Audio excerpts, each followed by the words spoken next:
నమస్కారం. ADB news కు స్వాగతం. ముందుగా హెడ్లైన్స్. ప్రజా సంక్షేమాన్ని విస్మరిస్తున్న బీజేపీ కాంగ్రెస్లకు తగిన గుణపాఠం చెప్పాలి. బీఆర్ఎస్ ఎంపీ అభ్యర్థి గెలుపే లక్ష్యంగా ముందుకు సాగాలని మాజీ మంత్రి జోగురామన్న పిలుపు. పార్టీ నేతల ఆత్మీయ సమ్మేళనంలో శ్రేణులకు దిశానిర్దేశం. పట్టణంలోని పలు వార్డుల్లో జోరుగా సాగిన ఎన్నికల ప్రచార పర్వం.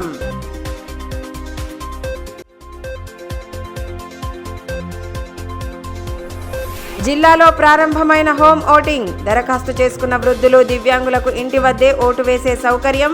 పోలింగ్ ప్రక్రియకు పూర్తి ఏర్పాట్లు చేపట్టిన అధికార యంత్రాంగం.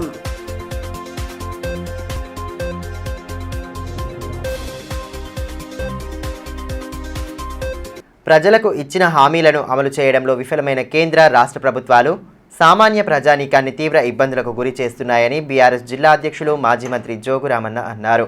ఆదిలాబాద్ రూరల్ మండలంలోని యాపల్గూడ గ్రామంలో బీఆర్ఎస్ పార్టీ నాయకుల ఆత్మీయ సమ్మేళన కార్యక్రమాన్ని శుక్రవారం నిర్వహించగా ఎంపీ అభ్యర్థి ఆత్రం సక్కుతో కలిసి ఆయన ముఖ్య అతిథిగా పాల్గొన్నారు. కాంగ్రెస్, బీజేపీ పార్టీలు అనుసరిస్తున్న ప్రజా వ్యతిరేక విధానాలతో జనం విసిగెత్తిపోయారని, తెలంగాణను సాధించి అభివృద్ధి పథంలో నడిపిన బీఆర్ఎస్ వైపే మొగ్గు చూపుతున్నారని ఆ పార్టీ జిల్లా అధ్యక్షులు మాజీ మంత్రి జోగురామన్న అన్నారు. పార్లమెంట్ ఎన్నికలతో పాటు రానున్న స్థానిక సంస్థల ఎన్నికల్లోనూ గులాబీ జెండా ఎగురుతుందని ధీమా వ్యక్తం చేశారు. ఆదిలాబాద్ రూరల్ మండలంలోని యాపల్గూడలో శుక్రవారం నిర్వహించిన పార్టీ నేతల ఆత్మీయ సమ్మేళనంలో ఎంపీ అభ్యర్థి ఆత్రం సక్కుతో కలిసి ఆయన పాల్గొన్నారు. ముందుగా గ్రామానికి వచ్చిన నేతలకు ఘనంగా స్వాగతం పలికారు. అనంతరం సమావేశంలో అతిథులను శాలువాలతో ఘనంగా సత్కరించి అభినందనలు తెలియజేశారు. శ్రేణులను ఉద్దేశించి ప్రసంగించి వారికి దిశానిర్దేశం చేశారు. కార్యక్రమంలో ఎంపీపీ గండ్రత్ రమేష్, శెవ్వ జగదీష్, జోగు మహేందర్ తదితరులు పాల్గొన్నారు. ఈ మేరకు మాజీ మంత్రి జోగురామన్న మాట్లాడుతూ సామాన్య ప్రజలను, రైతులను బీజేపీ, కాంగ్రెస్ పార్టీలు పూర్తిగా విస్మరించాయని అన్నారు. ప్రజా సంక్షేమం కోసం ఆ పార్టీలు చేసిందేమీ లేదని దుయ్యబట్టారు. పార్టీలలో సభ్యత్వం లేని నేతలకు ఎంపీ టికెట్లు ఇవ్వడం వారి దురావస్థకు నిదర్శనమని అన్నారు. స్థానిక సంస్థల ఎన్నికల్లోనూ గులాబీ జెండా ఎగురుతుందని స్పష్టం చేశారు. సోనియా గాంధీ పుట్టినరోజు సందర్భంగా 2 లక్షలు మార్పు చేస్తారని చెప్పిండు. ఆ వీడియో ఉంది. దాన్ని అందరూ కూడా నోట్ చేసుకొని సీరియల్ గా పట్టుకొని మీరు ఇంటింటి కాడ పెన్షన్ వచ్చిన దగ్గర పెన్షన్ గురించి మాట, రైతు ఉన్నాడు, రుణం తీసుకున్నాడు, మాఫీ చేసిన లేదా రెండవ మాట, ఆఖరి మాట కూడా చెప్పాడు. ఈ 6 గ్యారెంటీలు అంటే 13 పథకాలు ఉన్నాయి. 13 పథకాలు మరి మీరు 6 అంటే 6 అనుకుంటున్నాం. ఒక ఉచిత బస్సు ప్రయాణం తప్ప, అది నడిచే బస్సులే అదే కార్యక్రమం నడిచింది తప్ప కొత్త కార్యక్రమం చేసుకోలేదు. కాబట్టి మనం అందరం కూడా ఈ రకంగా రేవంత్ రెడ్డి గారు మరి అత్తకు కేసీఆర్ 2,000 ఇస్తున్నాడు, నేను అత్తకు 4,000 ఇస్తూ పాపం కోడలు కూడా పడుతుంది. కోడలు కూడా మహాలక్ష్మి పథకం తోటి 2,02,500 రూపాయలు 2,000 ఇస్తామని చెప్పిన మాట కూడా మన వీడియోలో ఉన్నాయి. కాబట్టి ఈ రకంగా ప్రతి విషయం కళ్యాణ లక్ష్మి కేసీఆర్ గారు 1,01,100 పదాలు ఇస్తున్నాడు. మరి ఎలా నేను దాంట్లో కలిపి మరి ఎలా కులం మంగళం ఇస్తాను చెప్పి అది కూడా ఉన్నది. అదేవిధంగా ఎంపీ అభ్యర్థి ఆత్రం సక్కు మాట్లాడుతూ 10 ఏళ్ల పాలనలో ఆదిలాబాద్ అభివృద్ధికి కేంద్రం నుండి ఎటువంటి సహకారం అందలేదని అన్నారు. పార్లమెంట్లో ప్రశ్నించే గొంతుకగా నిలబడి అభివృద్ధికి సాయశక్తులా కృషి చేస్తానని భరోసా కల్పించారు.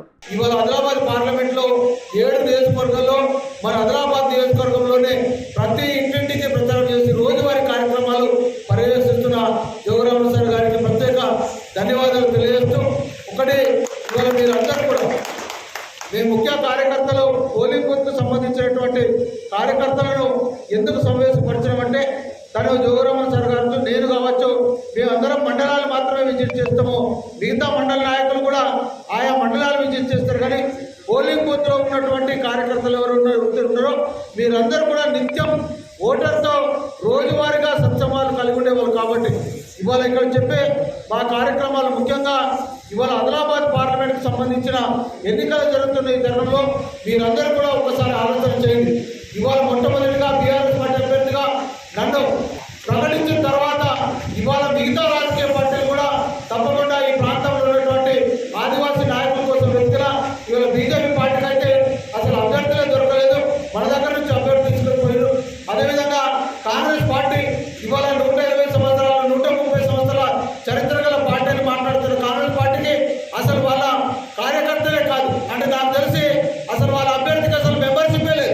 85 ఏళ్లు దాటిన వృద్ధులకు 40% పైగా వైకల్యం కలిగిన దివ్యాంగులకు ఇంటి నుండే ఓటేసే వెసులుబాటు అందుబాటులోకి వచ్చిన నేపథ్యంలో శుక్రవారం నుండి ఈ ప్రక్రియ ప్రారంభమైంది. ఆదిలాబాద్ పార్లమెంటు పరిధిలో దరఖాస్తు చేసుకున్న వారి ఇండ్లకే అధికారులు సిబ్బంది వెళ్లి ఓటు వేయించారు. ఈ నెల 8వ తేదీ వరకు ఈ కార్యక్రమం కొనసాగనుంది. ఓటు హక్కు కలిగిన ప్రతి ఒక్కరూ ఆ అవకాశం వినియోగించుకునేలా పోలింగ్ శాతం పెంచేలా ఎన్నికల సంఘం కిందటి శాసనసభ ఎన్నికల్లో సరికొత్త ప్రయోగానికి శ్రీకారం చుట్టింది. 85 ఏళ్లు దాటిన వృద్ధులకు 40% పైగా వైకల్యం కలిగిన దివ్యాంగులకు ఇంటి నుండే ఓటేసే విధానం అమలు చేసింది. తాజాగా పార్లమెంట్ ఎన్నికల్లోనూ ఆ విధానాన్ని కొనసాగిస్తున్నారు. శుక్రవారం నుండి ఈ నెల 8వ తేదీ వరకు దరఖాస్తు చేసుకున్న వారి ఇండ్లకు వెళ్లి ఓటు వేయిస్తున్నారు. ఇందుకోసం అధికార యంత్రాంగం అన్ని ఏర్పాట్లు చేసింది. ఆదిలాబాద్ లోక్సభ నియోజకవర్గ పరిధిలో అత్యధికంగా నిర్మల్ జిల్లాలో 9,350 మంది వయోవృద్ధులు, 11,963 మంది దివ్యాంగులు ఉన్నట్లుగా ఎన్నికల సంఘం గుర్తించింది. ఇందులో ఆదిలాబాద్ జిల్లాలో 5,431 మంది వయోవృద్ధులు, 4,234 మంది దివ్యాంగులు ఉన్నట్లు గుర్తించగా, ఇందులో కదలలేని పరిస్థితి ఉన్నవారే ఇంటి వద్ద ఓటేసేందుకు 12D దరఖాస్తును పూరించి BLOలకు సమర్పించారు. ఈ మేరకు పార్లమెంటు పరిధిలోని 7 నియోజకవర్గాల్లో 1,596 మంది దరఖాస్తు చేసుకున్నారు. ఈసారి అత్యవసర సేవల్లో పనిచేసే ఉద్యోగులకు సైతం అవకాశం కల్పించారు. తాము ఇంటి నుండి ఓటు వేస్తామని 12D ద్వారా దరఖాస్తు చేసుకున్న వారి ఇండ్లకు ప్రత్యేకంగా ఏర్పాటు చేసిన బృందాలు శుక్రవారం నుండి వెళ్లాయి. వారికి ముందుగానే సమాచారం అందించగా ఇంట్లోనే కంపార్ట్మెంట్లను ఏర్పాటు చేసి పోలింగ్ ఆఫీసర్, స్థానిక BLO, పోలీసులతో కూడిన బృందం బ్యాలెట్ పత్రాలతో వెళ్లి వాటిని వారి చేతే సీల్ చేసిన డబ్బాలో వేయించారు.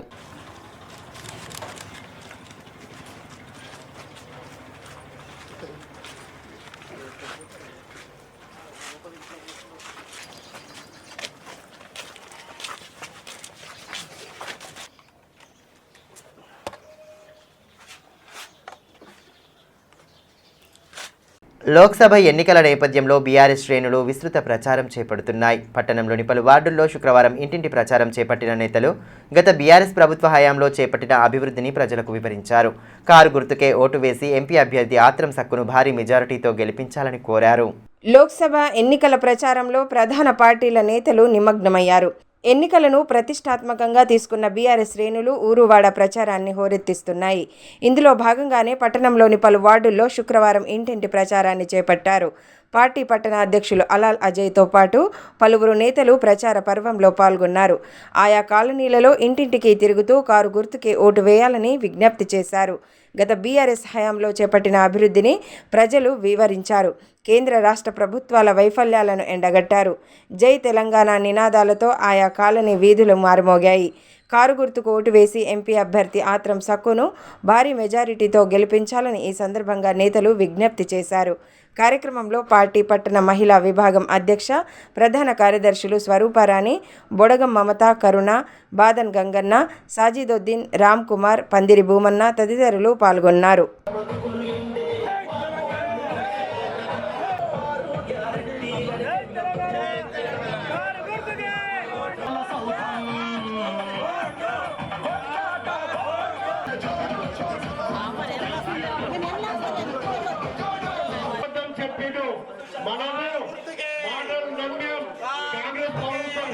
జైనత్ మండలంలోని గూడా గ్రామంలో శుక్రవారం బీజేపీ ఎంపీ అభ్యర్థి గోడం నగేష్ తరపున ఇంటింటి ప్రచారం చేపట్టారు. ఎమ్మెల్యే పాయల్ శంకర్ కార్యక్రమంలో పాల్గొని ప్రచారం నిర్వహించారు. గ్రామానికి వచ్చిన నేతలకు డప్పు చప్పుల నడుమ స్వాగతం పలికారు. అనంతరం ఏర్పాటు చేసిన కార్యక్రమంలో ఎమ్మెల్యే పాయల్ శంకర్ మాట్లాడుతూ గ్రామీణ ప్రాంతాల అభివృద్ధికి కేంద్రంలోని బీజేపీ ప్రభుత్వం విశేష కృషి చేసిందని అన్నారు. రానున్న ఎన్నికల్లో కమలం గుర్తుకు ఓటు వేసి ఎంపీ అభ్యర్థి గోడం నగేష్ను భారీ మెజారిటీతో గెలిపించాలని విజ్ఞప్తి చేశారు. కార్యక్రమంలో నాయకులు రామ్దాస్, బోయర్ విజయ్, జ్యోతిరెడ్డి, అశోక్ రెడ్డి, దేవన్న, ప్రతాప్ తదితరులు పాల్గొన్నారు. దేశ ప్రధానమంత్రిగా 3వ తారీఖు మోడీ గారు అవుతారు, ఏం అనుమానం లేదు. ఆదిలాబాద్ పార్లమెంట్ కూడా గొప్ప మెజారిటీతో గెలుస్తున్నారు. రాష్ట్రవాదం పొద్దున లేచారంటే ఎన్నో ఎన్నికలు ఇప్పటిదాకా చూసినాం, ఎన్నోసార్లు ఓట్లు వేసినాం, ఎన్నో రాజకీయ పార్టీలను గెలిపించడం. కానీ ఈసారి అయోధ్యలో రామమందిర నిర్మాణం పూర్తి చేస్తున్న తర్వాత మొదటి ఎన్నిక ఇది. పొద్దున లేచారంటే మన ఇంట్లో దేవుని కాళ్ళ పూజ చేసి అయోధ్య నుండి వచ్చినటువంటి అక్షింతలు మనం తీసుకొని కుటుంబ సభ్యులంతా కూడా తల్లుకొని పోలింగ్ మోసుకుపోయి ఓటేసి వచ్చిన తర్వాతనే వేరే పరిమళలు పెట్టుకోవాలా. నరేంద్ర మోడీ గారికి మనం మాటిస్తున్నాం, 3వ సారి ప్రధానమంత్రి కావడానికి ఆదిలాబాద్ ఎంపీ స్థానాన్ని భారీ మెజారిటీతో గెలిచి బహుమతిగా ఇస్తామని చెప్తున్నాం కాబట్టి ప్రజా వ్యతిరేక విధానాలను అవలంబిస్తున్న బీజేపీ పార్టీని ఓడించడమే లక్ష్యంగా ముందుకు సాగుతామని సిపిఐ పార్టీ రాష్ట్ర కార్యదర్శి వర్గ సభ్యులు కలవేని శంకర్ స్పష్టం చేశారు. పట్టణంలోని సెంట్రల్ గార్డెన్లో నిర్వహించిన పార్టీ జనరల్ బాడీ సమావేశానికి ఆయన ముఖ్య అతిథిగా హాజరయ్యారు.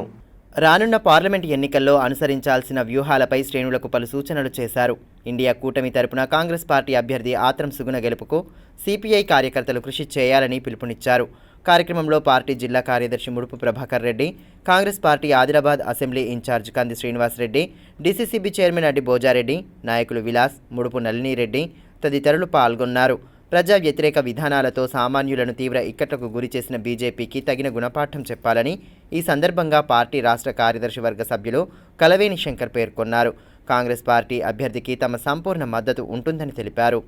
రాష్ట్ర వ్యాప్తంగా కూడా పార్లమెంట్ అభ్యర్థుల గెలుపు కోసం సంపూర్ణమైనటువంటి మద్దతును, సహకారాన్ని, తోడ్పాటును అందించడం జరుగుతూ ఉన్నది. ఇవాళ ప్రజాస్వామ్యాన్ని నిలబెట్టుకోవడం కోసం ఈ దేశంలో బీజేపీ ప్రభుత్వం అధికారంలోకి వచ్చిన తర్వాత ప్రజాస్వామ్యయుతంగా గెలిచినటువంటి ప్రభుత్వాల మీద దాడులు కొనసాగుతూ ఉన్నాయి. ముఖ్యమంత్రులను పనిచేయలేనటువంటి పరిస్థితి తీసుకొస్తా ఉన్నారు. ఈ నేపథ్యంలో జరుగుతున్నటువంటి ఎన్నికలలో గౌరవ ముఖ్యమంత్రి గారు ఇది ఆదిలాబాద్ జిల్లా, వెనుకబడ్డటువంటి జిల్లా, ఆదివాసుల జిల్లా, ఈ జిల్లాకు సంబంధించి ఒక సముచితమైనటువంటి నిర్ణయం తీసుకొని ఆదివాసీ ముద్దుబిడ్డ పోరాటాల మీద అవగాహన ఉన్నటువంటి వ్యక్తిగా మహిళా సమస్యలపైన, ఆదివాసీ సమస్యలపైన అనేక ఉద్యమాలు నిర్వహించినటువంటి ఆత్రం సుగుణక్క గారిని నిలబెట్టడం ఇది ఆదర్శనీయం.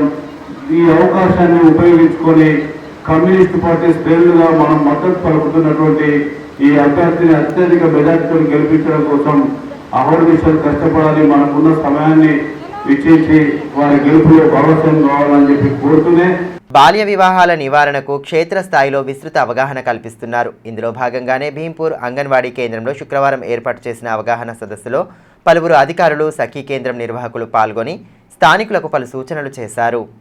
భీంపూర్ అంగన్వాడీ కేంద్రాల్లో జిల్లా మహిళా శిశు సంక్షేమ శాఖ సఖీ కేంద్రం ఆధ్వర్యంలో బాల్య వివాహాల నివారణపై అవగాహన సదస్సులను ఏర్పాటు చేశారు. బాల్య వివాహాల కారణంగా ఎదురయ్యే అనర్థాలపై స్థానికులకు అతిథులు అవగాహన కల్పించారు. అదేవిధంగా సఖీ కేంద్రం ద్వారా అందిస్తున్న సేవలను వివరించారు. డిప్యూటీ తహసీల్దార్ కోవా హరిదాస్, సఖీ కేంద్రం అధికారి సరస్వతి, అంగన్వాడీలు సుజాత, ప్రియా, వెట్టి దౌలత్, హిమేష్లతో పాటు గ్రామస్తులు పాల్గొన్నారు. ఈ సందర్భంగా సరస్వతి మాట్లాడుతూ నిరక్షరాస్యత, అవగాహన లేమి కారణంగా బాల్య వివాహాలు జరుగుతున్నాయని అన్నారు. బాల్య వివాహాలు చేయడం చట్టరీత్యా నేరమని వివరించారు. తల్లిదండ్రులు, వివాహానికి హాజరైన వారు, నిర్వాహకులు అందరూ శిక్షార్హులే అని తెలిపారు. బాల్య వివాహాలు జరుగుతున్నట్లు ఎవరికైనా తెలిస్తే వెంటనే 181 హెల్ప్ లైన్కు కాల్ చేసి సమాచారం అందించాలని సూచించారు. ఇక్కడ వచ్చేసి బాల్య వివాహాల నిరోధక చట్టం 2006 గురించి మాకు చెప్పాలనే అవగాహన కార్యక్రమంలో ముఖ్యంగా ఇదే థీమ్ తోటి రావడం జరిగింది. మే 10న అక్షయ తృతీయ ఉన్నందున ఈ టైంలో మంచి రోజులు అని చెప్పేసి గ్రామాలలో కానీ మండలాల్లో కానీ ఎక్కువ పెళ్ళిళ్ళు జరుగుతున్నాయి. అందులో బాల్య వివాహాలు జరగకూడదన్న ఉద్దేశంతో ఈ చైల్డ్ మ్యారేజ్ యాక్ట్ గురించి మేము వివరించడం జరిగింది. వివాహాలు 18 సంవత్సరాలు నిండింది అమ్మాయికి, 21 సంవత్సరాలు నిండకుండా అబ్బాయికి పెళ్లి చేయడం బాల్య వివాహాల చట్టం కింద నేరమని వివరించాము. ఇటీవల విడుదలైన 10వ తరగతి వార్షిక పరీక్షల ఫలితాల్లో పట్టణంలోని నూన్హాల్ ఉర్దూ హైస్కూల్ విద్యార్థులు మంచి ప్రతిభ కనబరిచారు. 100% విద్యార్థులు ఉత్తీర్ణులు కావడంతో విద్యార్థులను యాజమాన్యం ఘనంగా సత్కరించింది. జినైరా మహీన్ బింట్ షేక్ నయీం 9.3 జీపీఏ సాధించగా జిబా ఫిర్దౌస్, మొహమ్మద్ షకీల్, అరీషా సిద్దికి, నోరిస్ ఫాతిమా, సాదియా అమ్రీ, రుఖియా తబసిం, అరీసా సిద్దికి, నోరిన్ ఫాతిమా తదితరులు ఉత్తమ ఫలితాలను సాధించారు. పాఠశాలలో శుక్రవారం ఏర్పాటు చేసిన కార్యక్రమంలో భాగంగా విద్యార్థులు వారి తల్లిదండ్రులతో పాటు ఉపాధ్యాయులను సత్కరించి అభినందనలు తెలిపారు. పాఠశాల కరెస్పాండెంట్ అతీక్ ఉర్ రెహమాన్ కార్యక్రమ ముఖ్య అతిథిగా విద్యార్థులను అభినందించారు. ఇదే స్ఫూర్తితో భవిష్యత్తులోనూ మరింత కష్టపడి ఉన్నత శిఖరాలను అధిరోహించాలని, తద్వారా తల్లిదండ్రుల కలలను సాకారం చేయాలని సూచించారు.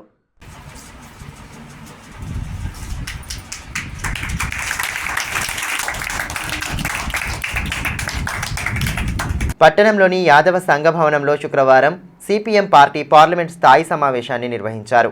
పార్టీ రాష్ట్ర నాయకులు వెంకటేష్ కార్యక్రమ ముఖ్య అతిథిగా హాజరై శ్రేణులకు దిశానిర్దేశం చేశారు. రాజ్యాంగాన్ని, దేశాన్ని కాపాడాలంటే పార్లమెంట్ ఎన్నికల్లో బీజేపీని ఓడించాలని సిపిఎం రాష్ట్ర నాయకులు వెంకటేష్ అన్నారు. శుక్రవారం ఆదిలాబాద్ పట్టణంలోని యాదవ సంఘ భవనంలో నిర్వహించిన సిపిఎం పార్లమెంటరీ సమావేశంలో ఆయన పాల్గొని శ్రేణులకు దిశానిర్దేశం చేశారు. కార్యక్రమంలో నాయకులు దర్శనాల మల్లేష్, తొడసం భీమరావు, లంకా రాఘవులు తదితరులు పాల్గొన్నారు. పార్లమెంట్ ఎన్నికల్లో కాంగ్రెస్ అభ్యర్థి ఆత్రం సుగుణ గెలుపుకు పార్టీ శ్రేణులు కృషి చేయాలని ఈ సందర్భంగా పార్టీ రాష్ట్ర నాయకులు వెంకటేష్ పిలుపునిచ్చారు. కార్మిక, కర్షక, ప్రజా వ్యతిరేక విధానాలను అవలంబిస్తూ ప్రజానికాన్ని ఇబ్బందులకు గురి చేస్తున్న మోడీ ప్రభుత్వానికి తగిన గుణపాఠం చెప్పాలని పేర్కొన్నారు.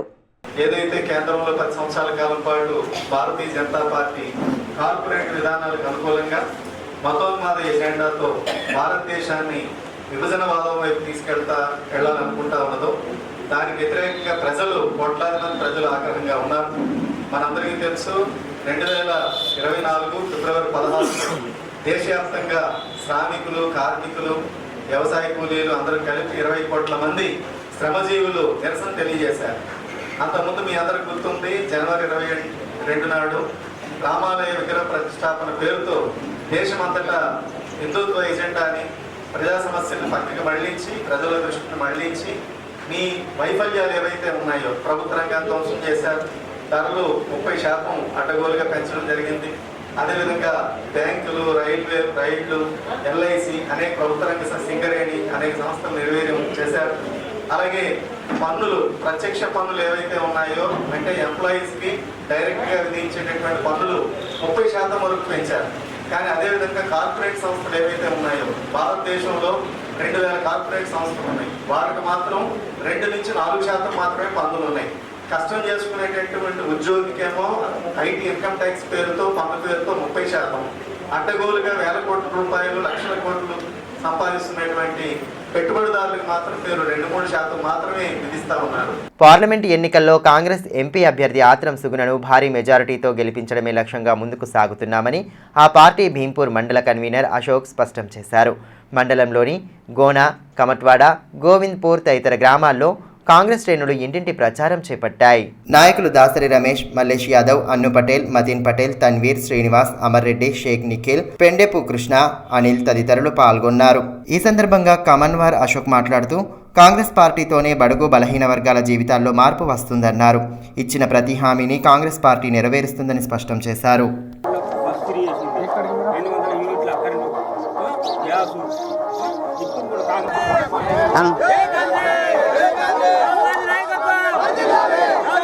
కాంగ్రెస్ పార్టీ నుంచి ఆత్రం సుగుణకు ఓటేయాల చేతు గుర్తుకు. రేవంత్ రెడ్డి మన ముఖ్యమంత్రి ఉన్నాడు. ఇంతకుముందు తాంసీ మండలంలోని పలు గ్రామాల్లో శుక్రవారం బీజేపీ నేతలు ఇంటింటి ప్రచారం చేపట్టారు. పార్టీ ఎంపీ అభ్యర్థి గోడం నగేష్ తరపున ప్రచారం నిర్వహించి కమలం గుర్తుకే ఓటు వేయాలని విజ్ఞప్తి చేశారు. తాంసీ మండలంలోని పొన్నారి, హస్నాపూర్ గ్రామాల్లో బీజేపీ నాయకులు ఇంటింటి ప్రచారం నిర్వహించారు. బీజేపీ ప్రభుత్వం అమలు చేసిన సంక్షేమ పథకాలను కరపత్రాల ద్వారా ప్రజలకు వివరించారు. పార్టీ అభ్యర్థి గోడం నగేష్ను భారీ మెజారిటీతో గెలిపించాలని కోరారు. ఈ కార్యక్రమంలో బీజేపీ పార్టీ జిల్లా ఉపాధ్యక్షులు సామ సంతోష్ రెడ్డి, జెడ్పీటీసీ రాజు, మండల కన్వీనర్ ప్రవీణ్ రెడ్డి, సుభాష్, లస్మన్న, యాదవ్, సదానందం, నారాయణ, దేవేందర్, పరమేష్ తదితరులు పాల్గొన్నారు. ఈ సందర్భంగా సామ సంతోష్ రెడ్డి మాట్లాడుతూ అభివృద్ధి, సంక్షేమమే ప్రధాని మోదీ లక్ష్యమని అన్నారు. బీజేపీ పాలనలో విద్యా, వైద్యానికి సముచిత ప్రాధాన్యత ఇచ్చారని తెలిపారు. ప్రధానమంత్రి ఉజ్వల పథకం కింద కోట్లాది మంది పేదలకు లబ్ధి చేకూరిందని వివరించారు. ఇచ్చినందుకు నరేంద్ర మోడీకి ఓటు వేస్తామని చెప్పడం జరుగుతుంది. అదేవిధంగా గరీబ్ కళ్యాణ యోజన కింద ప్రతి మహిళకు 5 కిలోల బియ్యం ఉచితంగా మరో 5 సంవత్సరాలు ఇచ్చినందుకు నరేంద్ర మోడీకి ఓటు వేస్తామని చెప్పడం జరుగుతుంది. అదేవిధంగా గ్రామాలలో సంక్షేమ పథకాలు, గ్రామ పంచాయతీలు, మరుగుదొడ్లు, సీసీ రోడ్లు, వీధి దీపాలు, శ్మశాని వాటికలు నిర్మించినటువంటి నరేంద్ర మోడీ గారికే ఓటు వేస్తామని చెప్పడం జరుగుతుంది. అదేవిధంగా కాంగ్రెస్ పార్టీ, టీఆర్ఎస్ పార్టీ గత 10 సంవత్సరాల నుంచి మహిళలని రైతులను మోసం చేసి గద్దెనెక్కిన ప్రభుత్వాలని గుణపాఠం ఓటుతో చెప్పుతామని చెప్పడం జరుగుతుంది. ఎందుకంటే మహిళలకు 4,000 పెన్షన్ ఇస్తానటువంటి రాష్ట్ర ప్రభుత్వము, రేవంత్ రెడ్డి ప్రభుత్వము, కేసీఆర్ ప్రభుత్వం మోసం చేయడం జరిగింది. అదేవిధంగా రైతులకు 2 లక్షల రుణమాఫీ చేస్తానటువంటి టీఆర్ఎస్ ప్రభుత్వము, కాంగ్రెస్ ప్రభుత్వం మోసం చేయడం జరిగింది.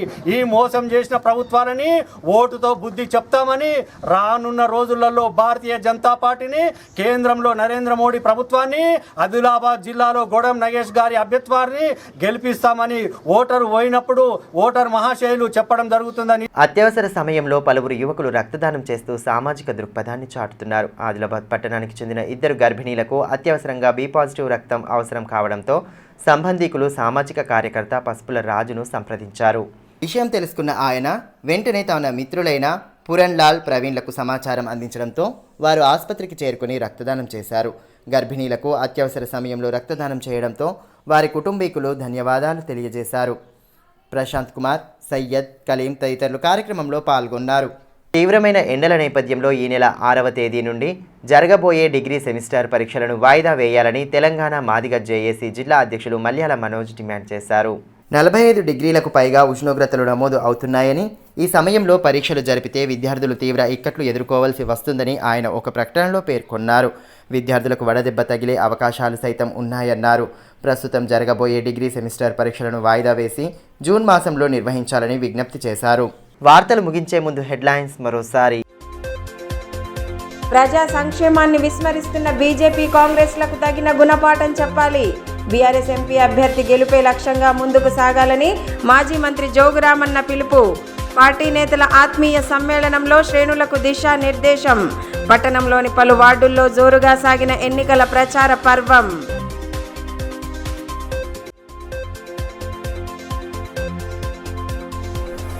జిల్లాలో ప్రారంభమైన హోమ్ ఓటింగ్. దరఖాస్తు చేసుకున్న వృద్ధులు, దివ్యాంగులకు ఇంటి వద్దే ఓటు వేసే సౌకర్యం. పోలింగ్ ప్రక్రియకు పూర్తి ఏర్పాట్లు చేపట్టిన అధికార యంత్రాంగం.